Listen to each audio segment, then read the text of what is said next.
Now, on one final matter, in storefront windows across America, new signs are going up, signs that many communities haven't seen literally in years.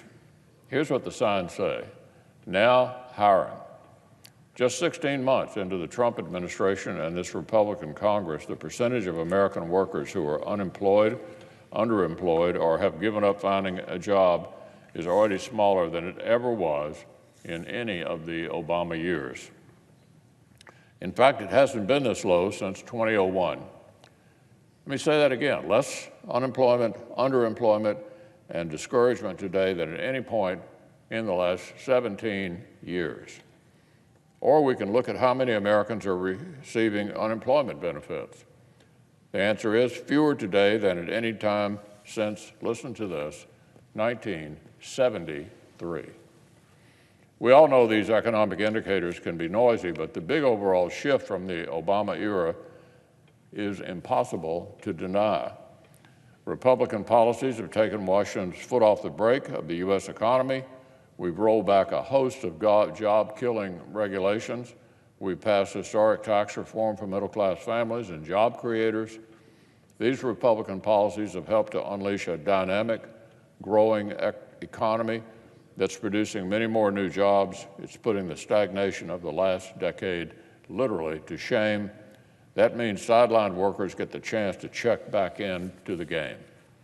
It means renewal is coming to so many small towns, small cities, and rural areas that had to sit and watch as Democratic policies funneled nearly all the new wealth and new jobs into our nation's biggest and bluest urban areas.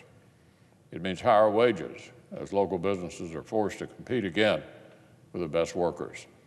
I recently read about a man named Chandler Stiffy. He owns a roofing company in Iowa. 3 years ago, in the Obama economy, his laborers earned less than $15 an hour. Today, it's a different story.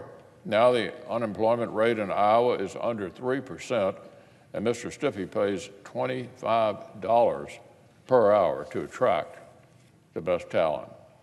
American small businesses doing well and outbidding each other for American workers. Feels good, doesn't it? After 10 years of Democratic policies, this had practically become a foreign concept.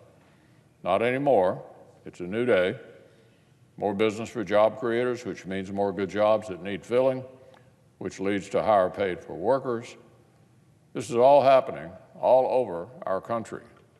Rich Obermark owns a small contracting business in Paducah, Kentucky. They retrofit electric systems, AV equipment, and gas piping. He wrote to me to explain, quote, "For our small company, the tax cuts will mean we'll be able to afford more trucks and more tools.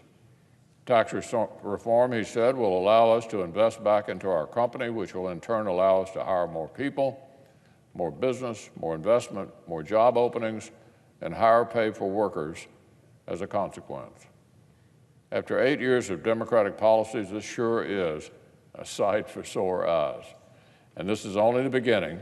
These are only the early returns from Republicans' pro-opportunity, pro-worker agenda.